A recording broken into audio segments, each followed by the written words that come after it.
Buletin KPDN, edisi 24 Februari hingga 1 Mac.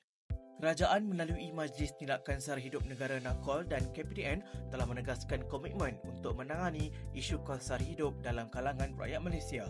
Menteri PDN yang berhormat Datuk Amizan Muhammad Ali berkata, kerajaan akan memastikan setiap dasar dan program yang dilaksanakan melalui kementerian dan agensi akan memberi pertimbangan terhadap faktor kos sara hidup.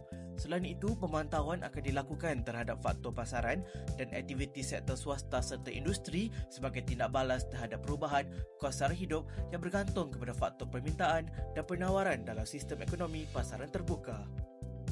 Majlis Tindakan Sara Hidup Negara NAKOL merupakan platform nasional dalam rangka dasar strategi dan pelan tindakan berkaitan agenda kos sara hidup yang digerakkan merentasi kementerian dan agensi serta melibatkan wakil kerajaan-kerajaan negeri, badan bukan kerajaan dan industri. Datuk Amizan juga berkata penekanan melalui penguatkuasaan juga menjadi fokus utama dalam memastikan para peniaga tidak menaikkan harga barangan dan perkhidmatan sewenang-wenangnya.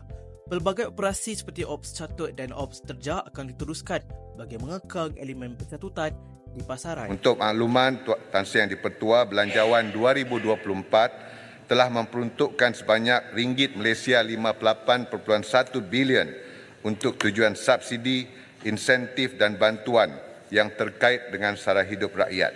Kerajaan turut akan meningkatkan penguatkuasaan dalam menangani gejala anti persaingan dalam pasaran seperti kartel dan tipuan bidaan yang merugikan rakyat.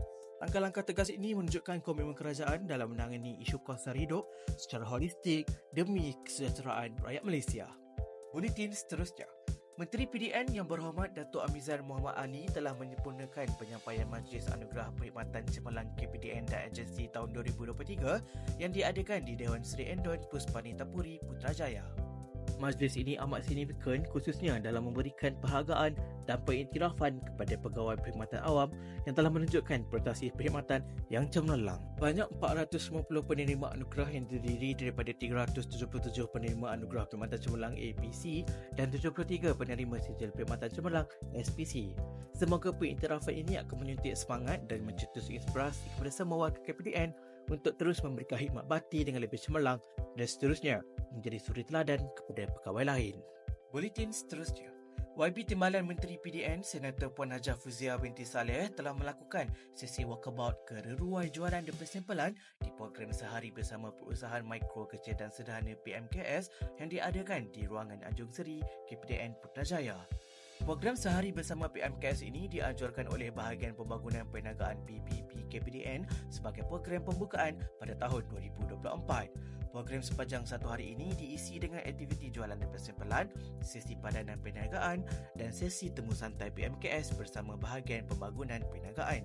Pada masa yang sama turut berlangsung sesi pocket talk oleh agensi dan badan-badan berkaitan PMKS. Buletin seterusnya. KPDN sedang meneliti semula rantaian pengedaran minyak masak subsidi secara besar-besaran dan runcit. Langkah ini bertujuan untuk memastikan pengedaran minyak masak subsidi dilakukan secara efisien kepada peruncit dengan mengambil kira keperluan penduduk setempat. KPDN juga akan mengambil langkah tambahan seperti penggunaan kaedah zoning untuk memastikan pengedaran minyak masak fokus pada keperluan setempat. Menteri KPDN YB Datuk Amizan Muhammad Ali berkata, terdapat mekanisme yang sedang dibangunkan untuk menyasarkan minyak masak subsidi kepada golongan yang layak diterima di peringkat runcit. Had pembelian maksimum 3 paket untuk setiap pelanggan juga telah ditetapkan untuk memastikan bekalan mencukupi untuk kegunaan isi rumah. Langkah-langkah ini diambil untuk mengurangkan ketirisan dan memberi peluang lebih banyak pengguna untuk mendapatkan bekalan minyak masak subsidi.